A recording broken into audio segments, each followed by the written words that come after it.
కొంతమంది ఏం చేస్తారంటే మేము ట్రైన్లో జర్నీ చేస్తుంటే 3 కుర్చీలు ఉన్నాయి, పేస్ట్ పెట్టుకుంటారు ఒక ఆయన. అయ్యో అదేంటండి 3 కుర్చీలు ఉన్నాయి ఇంకా పారేయరా అంటే ఇవి కూడా ఊరుకోనివ్వండి పడేస్తారన్నారు ఆయన. అంటే అవన్నీ ప్లాస్టిక్ అండి, అవి ఊడి కడుపులోకే వెళ్తున్నాయండి, అవి కూడా క్యాన్సర్లోనే దింపుతాయండి.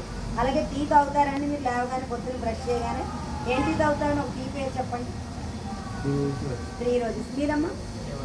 మీరు? చక్రాలు. ఇవన్నీ టీవీలో యాడ్ అండి, మాది టీవీలో యాడ్స్ ఉండవండి. ఎందుకంటే యాడ్లు ఇచ్చేవి ఉంటాయి, యాడ్లు ఇవ్వనివి ఉంటాయి కదా. మాది యాడ్లు ఇవ్వట్లేదు కనుక మన కంపెనీ కార్లు, ఇల్లు, సంవత్సరానికి 3 సార్లు విదేశాలు ఇవన్నీ కూడా తిప్పుతుంది అనమాట. మీరు టీవీలో యాడ్ చక్రా గోల్డ్కి 3 రోజెస్కి ఏమొస్తుందండి? సూపర్ డస్ట్ది, రంగు, రుచి, చిక్కదనం అంటాడు. కానీ అందులో ఏముంటుంది? చింతగింజల పొడి, జీడిపిక్కల పైన కూర, రంపం పొట్టు, ఇవన్నీ మన టీ ఫ్యాక్టరీకి వెళ్తున్నాయండి. చింతగింజల పొడి కడుపులోకి వెళ్తే ఏమవుతుందండి? రోగాలు రాక. అలాగే జీడిపిక్క పైన కూర ఒక రాత్రి 4 మీద వేసి పడుకుంటే 4 దగ్గర అన్నం పడిపోతుందండి. అవునా కాదండి? మరి అలాంటి టీ తాగితే మనకు కడుపు ఉండడానికి ఏమవుతుందండి? వయసులో ఉన్నంతసేపు నా వాళ్ళు లేరనుకుంటామండి. వయసు అయిపోయాక తెలుస్తుంది, అయ్యో నేను వయసులో ఎన్నో కబుర్లు చెప్పాను, ఈవేళ నా పని ఇలా అయిపోయింది అంటే అప్పుడు తెలుస్తుంది మనకి. అవునా కాదండి? అలాగే మీరు వాడే వంట నూనె ఒకటి పేరు చెప్పండి. టీ కూడా మా దగ్గర ఒరిజినల్ టీ ఉంటుందండి, అస్సాం టీ ఆపి తయారు చేసిన టీ కూడా ఉంటుంది. మీరు వాడే వంట నూనె ఏంటండి? ఫ్రీడమ్. ఆ పంట ఎక్కడైనా చూసామండి? పంట మనకి ఎప్పుడైనా ఎక్కడైనా కనపడిందా? మా వారిని కేక్ చేస్తానని చెప్పి ఆ సన్ఫ్లవర్ గింజలు తెమ్మంటే ఇంత ప్యాకెట్ పట్టుకొచ్చారు, 50 గ్రాముల ప్యాకెట్. ఎంత అంటే 200 అని చెప్పారు. మరి మనకు ఆయిల్ ఎంతకి ఇస్తున్నారండి? 180 రూపాయలకే ఆయిల్. అలాగే కిలో వెజిటబుల్ 150 రూపాయలు, కిలో ఆయిల్ కూడా 150కే ఇస్తారు. మరి కేజీ గుళ్ళు అడిగితే కేజీ నూనె వస్తుందండి. అందులో పెట్రోల్ నుంచి క్రూడ్ ఆయిల్స్, జంతువులు పాడైపోయిన కొవ్వులు కలుపుతున్నారండి.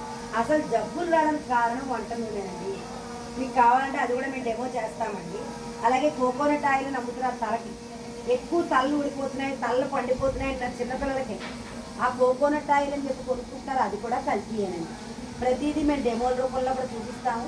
మీరు వాడే హార్పిక్, యాసిడ్లు బాత్రూమ్లు కడుగుతారు, దానివల్ల ఊపిరితిత్తులు ఇన్ఫెక్షన్ వస్తున్నాయండి. అయితే కొంతమంది జబ్బున్న వాళ్ళు ఏమంటారంటే మేము కడుక్కోని మనుషులు పెట్టి కడిగిస్తామండి అంటారు.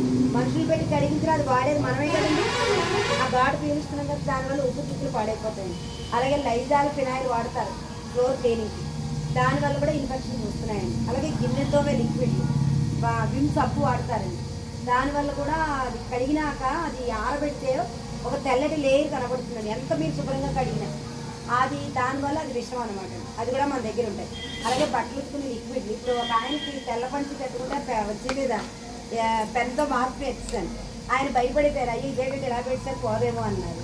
ఏం పర్వాలేదండి నా లిక్విడ్ రాసి 10 నిమిషాలు అయిన తర్వాత ఇలా జాడించేపడి మొత్తం మరగపోయిందంటే ఆయన తీసుకోవడం జరిగింది. అంటే మీరు బట్టలు ఉతికే లిక్విడ్ వల్ల ప్రమాదాలు వస్తున్నాయండి, చర్మ క్యాన్సర్లు వస్తున్నాయి మీరు వాడే సైడ్ వాటి వల్ల తీసుకోండి.